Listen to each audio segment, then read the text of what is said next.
and you got the Knicks on. So that's I see what we're doing. Here we go. I Here we see go. what we're doing, so it's all good.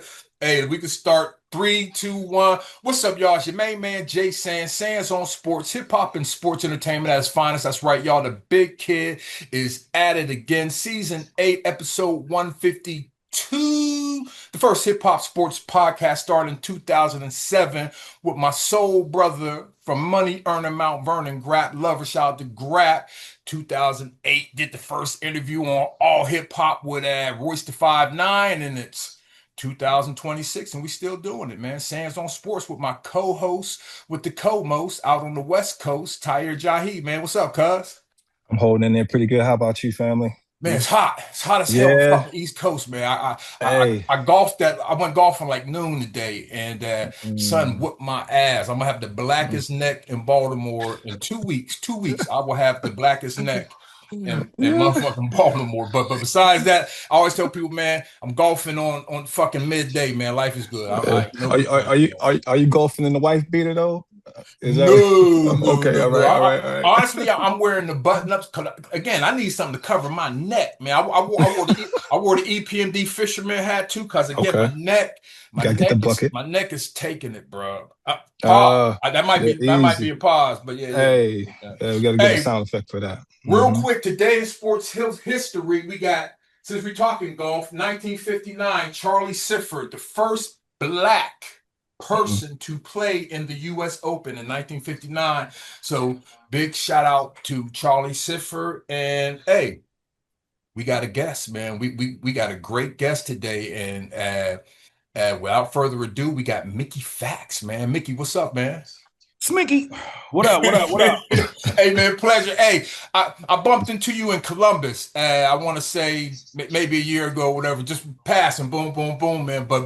You were Corey Guns and whatnot. But yeah, man, you've been doing your thing, man. Congratulations, salute to that. And from me, you're keeping the art of rhyming and MCing. You're one of them cats. So we really appreciate you holding the man up for that, man. So what we Absolutely. like to do is ask people, can you give us like a 20-second bio about yourself, please? Grammy Award winning hip hop artist who runs a school called Pendulum Inc. Freshman cover recipient, lyricist extraordinaire, friend of the people. There No you go. doubt. Thank you. And your favorite team starting with football. Giants, Okay, what about baseball? Yankees. And and what It's predictable. and, Let's and, get into and what about that game they play on the hardwood floor in Madison Square Garden? Did you have a favorite? Hello? Anybody home? Yeah, yeah, yeah, yeah. No The doubt, Knicks, baby. no doubt, no doubt. Well, what part? You're from uptown, correct? Yeah, I'm from the Bronx. Okay, got you. So, growing up in the Bronx, what sports did you play growing up? I play basketball the Okay. most. We had handball in New York, so What? I played handball. What? Um, not professionally or anything, Okay, but yeah, yeah, yeah. okay. yeah, we played handball. We didn't really. There wasn't a lot of football to be. It wasn't a lot of two hand touch unless it snowed really bad. Then we Yeah. would go play two hand touch and kickball. Those are the only three sports: handball, kickball, basketball. Okay, well, check it out, man. This is hoop season, so I gotta ask you, man, what position did you play when you was hooping? Point guard, man. Okay. Well, how tall are you? What were you about 6'1"? I'm 5'11", Okay, 5'11", got you. Okay, 6 feet on a good day. On a good day, 6 feet, but okay. really 5'11", Yeah, 5'11". just say on the Timbo day, them Timbs is on me, nigga. I'm 6'2". I'm Yeah, Brunson Tim's size. on them 6 feet for sure. No doubt, no doubt. Well, cuz, can we get the horn? We do it in Uh, you know, quarters, Mickey. Oh, we ain't got the hey, horn. Okay, well, I'm anyway, at we the do it in crib. quarters Yep. like a hoop game. So honk, honk. That's the end of the first quarter. Going Yep. into the second quarter, and we're gonna talk about the game last night, man. That shit was crazy.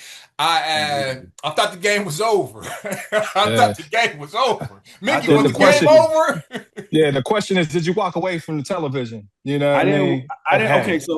so here I didn't walk away from the television. I went on Twitter and said it's over. Like the series is over. That's how far I went. I said the series is over. Damn. As I saw the refs. We didn't get the call overturned. You know what I'm saying before with Wemby throwing Jalen to the ground, and then Cat got 2 fouls in 90 seconds. And then the Spurs was shooting 70% from the field. I said, nah, it's over. They don't want us to win. The refs don't want us to win. It was 5-8. So I said, this is done. We are done. It's over. I'm sorry. At least we made it to the finals. I'm happy for that. And then I just gave up. So yeah, that's what happened. Yeah. I mean, hey, OG. I seen OG with the Stillmatic cover. They got OG don't gotta pay for a drink ever in the city of New York. New York City, he's going to every Broadway play for free. He's never buying a steak, nothing. Nothing. And the thing about it is he's been good the whole playoffs. He's been they talk about Brunson, they talk about at Cat, but OG's probably been the one who's been solid the whole time. He ain't missed too many shots. He's getting boards. He's playing D. Yeah. The Knicks. He's the X factor for the Knicks. And a lot of people don't know. We really got like 5 starters like that could run a team on their own. You know what I'm saying? You got Jalen. We got Mikal, who was running Brooklyn before he got to us. Cat, who obviously was the man in Minnesota. And OG, like if OG decided he wanted to leave, he would run a team. Like, you know what I'm saying? Not Josh Hart, a little shaky, right? With my thought process. But he would be a good number 2 somewhere. Josh would be a great number 2 somewhere. So like OG was always the X factor because of his defense. And when he went down with the hamstring, we was all worried. We was like, we don't need him for Cleveland. We need him for the West. And thank God he spun the block. Yeah. God, hey, this is what I want to know because I just had my man Mr. Lynn on. I was asking him if Trump was the jinx, right? Okay, but busted. We know Wu-Tang is for the children. They're about saving the children. Did Wu-Tang save the Knicks? Halftime, they came out Wu-Tang, and then the Knicks felt that Wu-Tang energy and then it went to the Wu. Hey, Shaolin. It was definitely a Wu York scenario. And I would have to say, yeah. I mean, listen, they were necessary and needed. I felt like 2 nights ago between Trump and Cardi B, and all of the rich people in the garden, it was too stuffy. Yeah, you don't see too many black faces in the crowd It's at too all. expensive. Yeah. Too expensive. The tickets was $4,000 to be in the nosebleeds. And normal tickets for a game in those great seats is like 7,000-8,000. So like it's expensive. So there's a lot of people that never been to the Garden. Yeah, segregation without saying. You just raise the price and you can segregate. But real quick though, I think the NBA missed out on an opportunity of showing that halftime show. You know what I'm saying? Whether it was maybe streaming it on YouTube or something like that, whatever. Oh, they didn't show it? No, I didn't see it. You know what I'm saying? Okay. So yeah, I thought that was a missed opportunity. I think there was a lot of people hitting me up like, all right, women especially, like, I want to check out Wu-Tang at halftime, and then they like, damn, they didn't even show it. So I thought that was a missed opportunity. Yeah, I mean, that's a great point, but I don't think they ever show halftime shows for whatever reason. This is true. This is true. I can't remember the last time I saw a halftime show at a game. They keep it for like commentary, so it'll be dope one day to see stuff like that, but I don't think we've ever been able to see stuff like that. Got you. Well, hey, we don't have a horn, so I got my fake corn that nobody hears. And we're going into halftime. Halftime, we're going to run through the MLB real quick. And as we know on Sands on Sports, what we mean is we're just going to talk about the Pirates. Okay? Because yesterday the Pirates played the Dodgers and the crazy. I called my brother up like, yo, did you see the game? I'm talking about the hoop game. He's like, yeah, I saw the game. The Pirates came back. I'm like, what? Oh. So, yeah, the Pirates came back, got 5 runs in the last inning to beat the Dodgers. So Pittsburgh Pirates are doing good this year compared to how they normally do. So Sands is excited, man. I might go to Berg Saturday. You know what I mean? So if I go to Berg Saturday, it's official. But matter of fact, are you paying attention to the MLB, Mickey? I am not. I did go to a Braves game. Okay. I want to say last month. I did go to a Braves game. I'm in Atlanta right now. And the Braves game was pretty dope. I forgot who we played. I said we. I forgot who they played. Yeah. But they were winning. I keep saying we. I'm wild. I know the Yankee people will cook me. Yeah, man. They won. Who's your favorite Yankee of all time? I would have to say Mariano Rivera. Ooh, okay. That's a suave pick right there. Yeah. A lot of people say Jeter. You know what I mean? Yeah. Bernie. That's a good pick. You know what I mean? Because he was like one of the most important cogs to shutting those games down, man. He was the closer of all closers. So yeah, great pick right there, man. Well, we are out of halftime, out of the MLB. Honk, honk, honk. That's the horn. Yeah, going into the third quarter, and hey, man, rub my palms together. I want to talk about a little bit of battle rapping, just a little bit. Wait, just a little bit, man, because I know you get hammered. People want to talk about battle rapping all the time. We're talking a little bit about it, and yeah, man, just to give you my opinion on it. I'm from the battle rapping area. We on the corners, beatboxing, battle rapping, boom, lunch table battle rapping, that type shit. Where you always heard a kick in the, you always heard a beat. So regardless of what you were saying or rhyming, that shit still had to be on beat, whether it was off the top or whatever. We're battling, and being on beat is part of the battle. Like, yeah, you got to keep saying your rhyme on beat. You can't stop, repeat your line over, and then repeat it over, and no beat. You know what I mean? So that's always been, and I kind of leaned a little, I'm not going to be Mr. Grumpy Guy.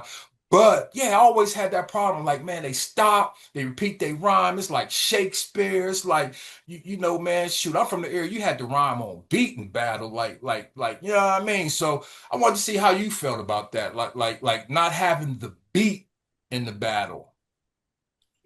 I think that beat battles are great. They just have to be in a very small, contained space, because once it starts to get louder, it'll be difficult to hear an MC after a while. Like, so I like it, but it has to be in a controlled environment or recorded previously, so the sound is good. To me, that's the true essence. Of MCing. Is rhyming over a beat against somebody, but it has to be done properly, or it'll be a mess. Yeah. So I do like it though. Yeah. What was your last battle? I mean, you jump in the arena, right? I think my last one was like, I only got 5. Oh no, hold on. No, because I've seen the videos. You let that thing, you let that pow go this year on a few tracks. Those are diss tracks. Those are diss tracks. Okay. But you let that thing go, pow. You let the pow. Shout out to the diss tracks. I did a couple of diss tracks this year. I think I did 11 or 12 of them. Wow. Okay. I was cooking this year. But in terms of like a physical face-to-face one, the last one I did was like 2022 or 2023. Got you. Cuz, when was your last battle, man? What was the last battle? Yeah, I'm talking to you. Listen, last battle that I was a part of was my wife's battle with cancer. That's the last battle. Yeah, back to reality. I just stick to the pen. You Yeah, know what I mean? If cats want to, spit bars at each other, I kind of laying back and be an observer. You know what I'm saying? yeah, I don't got that ego, so I yeah. don't got the ego for it. So Yeah, yeah, yeah, yeah, yeah, yeah. yeah, yeah. Well, another part of MC, and I want to ask you about again. Jay Sands is very peculiar. Like, if I write a rhyme and I use the word car in my 16, that means car is not allowed to be used the rest of the rhyme. Like, I'm not gonna say, "Hey, I'm riding in my car, I'm gonna to the bar," and then I come back to no, car, I can't say car again. So those are the type of boundaries I put on my writing. You feel what I'm saying? As far as like I don't like when the cat be like, I roll down the street and I'm the fly nigga, boom, boom, boom, and I can buy it. Okay, you use that a couple times, but really I like the challenge of like shout out to my man Percy P because we got a government organization called the Rhyme Inspectors where we listen to rhymes like I hear the rhyme before the beat like if you're saying your rhyme and you're going through your 16 and I get to the fifth bar and it don't rhyme, I can't listen to the fucking like I'm just 53, man. I can't listen to the fucking song no more. Like that's how anal I am about the pause about the rhyme shit. Like I don't like hearing niggas repeating their rhymes. I don't because that's the shit I like to do. You feel what I'm saying? So uh how important is it when you hear another rapper miss a rhyme? Cause it's like fingernails on a chalkboard for me. I'm like, I mean, I don't. I mean, as long as it's rhyming, I don't hold that against them. Especially a lot of times when that happens, what you're talking about, Jermaine, is that typically happens on records that are singles. mm-hmm. So like, you know what I'm saying? Like, I'm that nigga. I back there Yeah, cat chiva, like stuff like that. Like I'm not really checking for the lyricism in singles. I'm Mhm. checking for the lyricism on on um on your B sides. mm-hmm. What does the album sound like? That's when we judge you, really. You know what I'm saying? So yeah. Yeah, yeah, and I'm not holding Sexy Red to that standard. I'm just talking about the dudes who they say got belts, who they say, oh yeah, he got 5 championship belts. Well, he shouldn't miss a motherfucking rhyme then. Because Jay Sands and Percy P are inspecting that shit. As soon as he misses them, cutting that shit off going to my shit. Cause I ain't gonna miss none. But okay, that's dope, man.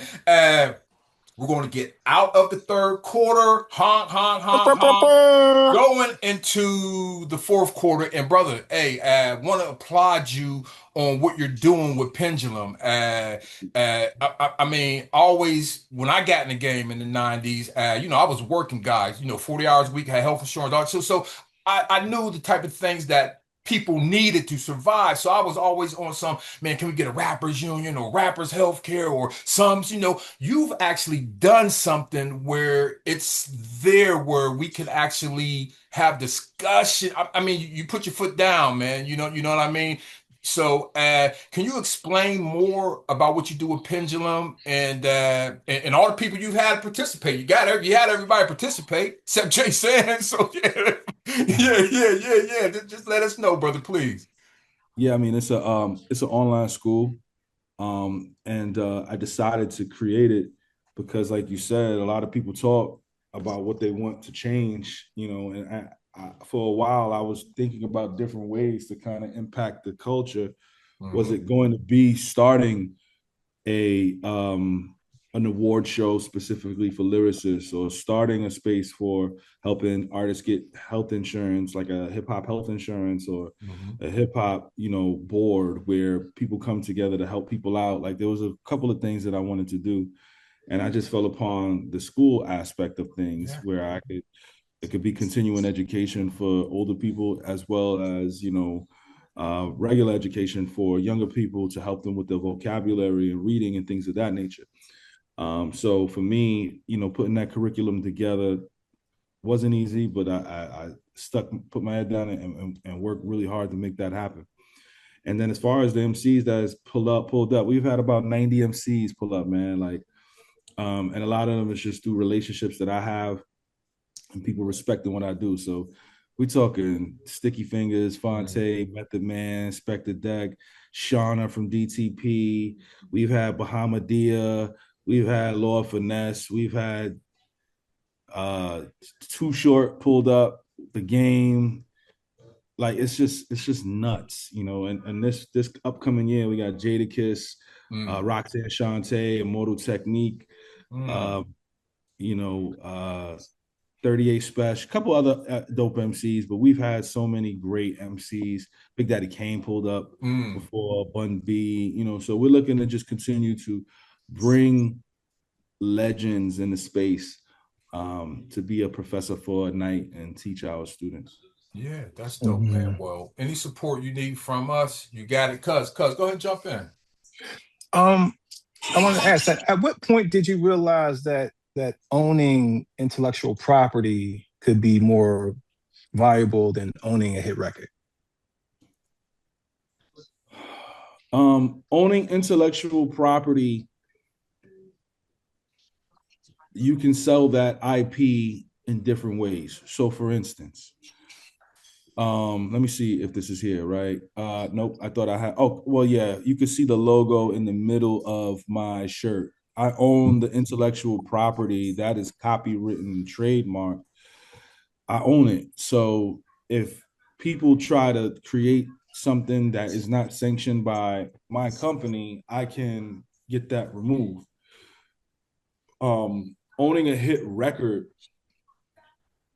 is a little like, owning a hit record is great, but you have to have people in the space that can facilitate it to work for you. You don't want to have dead stock. And what I mean by that is, if I have this candle, right? And it's a beautiful candle, and I own this candle, but I never light it. What does it matter? You know what I'm saying? And if I can't get to a lighter or any fire, this is a useless piece of an item, right?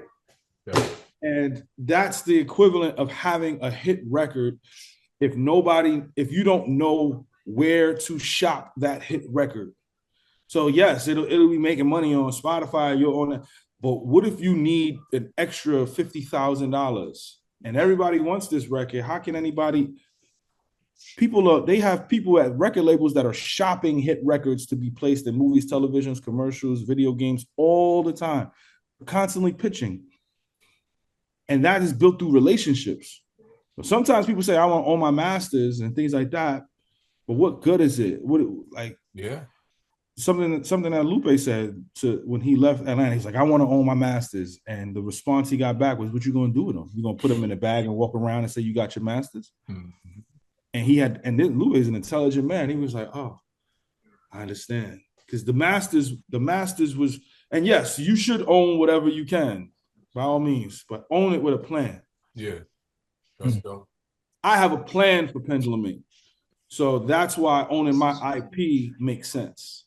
Yeah. Excellent. And there you go, folks. That was a sample of what you can get at Pendulum Inc., right? from an independent record owner myself, I got probably like 600, 700 songs in my label catalog. And yeah, nigga, I gotta fucking pay somebody if I want to get some syncing and shit. Or guess what? It's just fucking shit in the atmosphere, just sitting there. You know what I mean? So yeah, it costs money to do that. You're not just, you got to invest in it. You got to hire the right people again, and might not want no samples in it, which sucks. Which why I don't like fucking with it. But yeah. And we're gonna get out of here, but I wanted to ask you, Mickey, about XXL cover. I believe if they would have had that shit when I was cover, I would have been on the XXL cover. And cause what my first album, XXL, I got an XXL review. One of the few XXL reviews that year, 2001. And I post that shit 3-4 times a year. Let motherfuckers know I got an XL on my debut. But what did the XL cover do for you? Double XL, I'm sorry. Double XL cover back in 2009. Honestly, it opened up a lot of people's eyes to who I was. Like, I had a fan base, but there was a lot of people who didn't know who I was. Yeah. we were taking over the internet, and at the time, the internet was like, it was popular, but hip hop was still ran by DJs, DJ pools, the record labels, and the streets. Uh-huh. The streets and the urban communities. So like we were running the internet, and so we wasn't really like selling out, and we weren't local. Yeah. We were like regional. We had fans all over the place. Like my first show was in China. Wow. My very first paid show was in China. That's a hard market to crack too, bro. Straight up. They flew me and 4 of my friends out to China. That's hard. That's tough. So like, we didn't pay for anything out there. That's like tough. so for me, that was the power of the internet. And Double XL, they were late to the party. Yeah. And what it did, it really opened my brand up to a whole new market of people who never heard of me, that might have just, because I think the only person that was really in the streets at that time with the cover was Corey Guns, and Ace Hood. That was it. Damn. Everybody else was on the internet grind and building up their fan base online. Corey had the Wayne cosign, and then Ace Hood had the DJ Khaled cosign, and Def Jam. So everybody else was literally just like, we talking Cudi, Wale, B.O.B. We was all on the internet. You know what I mean? That's dope, man. That's dope, man. Well, I tell you what, honk, honk, honk. That means we're out of the fourth quarter and the game is over. Check this out. Mickey Factz come through after the Knicks win, and with the OT, he come back with 3 dunks, 15 threes, a couple steals, and just put it on top of. Hey, Mickey, did you see Wemby get hit with the A? New York is trash. as he should have, nigga. You want to throw niggas to the ground and elbow niggas? All right, man. We gonna take it back to the 60s, nigga. The same way Bill Russell got egged and got hit with shit. Yeah, we gonna take it back there then, nigga. Don't play with New York, nigga. Get hit with egg, nigga. You ain't too big to get hit with an egg. Tahir, New York niggas don't care if the rest of the country hate them. They don't care. They don't give a fuck. They don't care. They don't care. That's why I was kind of rooting for the Spurs, but I'm not. I'm going with the Knicks. I'm with the Knicks. But that's that Mason and Oakley energy right there. You know what I'm saying? Yeah. Matter of fact, on my outro, I want to say R.I.P. to Anthony Mason, tough ball player. Always had the haircut, always had something jazzy in the haircut, and he was one of the first big guys, like handling the rock, hitting jumpers. So I'm sure he's looking down somewhere, watching the Knicks win and smiling. So R.I.P. to Anthony Mason. Cuz, what you got on the outro? Hey, stay hydrated. Pick up a book. Good one is Black Labor, White Wealth by Dr. Claude Anderson. Check that book out. And to all my New Yorkers, I mean, it's been since the 70s. Yeah. I hope y'all get the win. I think most of the United States is rooting for y'all. So yeah. I'll leave it at that. Hey, I'm gonna sneak up there. I'm gonna sneak up, catch the mega bus up to New York, some dumb shit. Don't wear no Spurs jersey, man. No. Hey, bro, I'm gonna look like Hakeem and Simi coming out to the motherfucking store with the scarf and everything in the summer. I'm gonna be nicked down, nigga. I'm gonna be nicked down. But yo, Mickey, man, can you let everybody know? I'm sure people can just Google, but please let everybody know your social media handles, what you got coming out, and how to get in contact with you if need be. Yeah, absolutely. PendulumInc.com. Fill out an application if you're interested in becoming a student at our school, where we teach something every night at the school. You know what I'm saying? It's a beautiful place to be. If you want to reach out to me, Mickey Factz, on all social media platforms. So on Instagram, Mickey.Factz, On Facebook, official Mickey Factz, TikTok, real Mickey Factz, Twitter, Mickey Factz. I respond to all DMs as long as you ain't soliciting and being a weirdo. I respond. You know what I'm saying? So much love to Jay Sands, my guy Tahir. I appreciate y'all for having me up here. No doubt. Hey, Jay Sands, that's Tahir Jahi, that's Mickey Factz, and this is Sands on Sports, and we out of here, y'all. Peace. Thank you. Hey, Mickey, I'll hit you in the DM on the Facebook, bro. All right, All right, cuz, I'll rap to you. Indeed. All right, peace.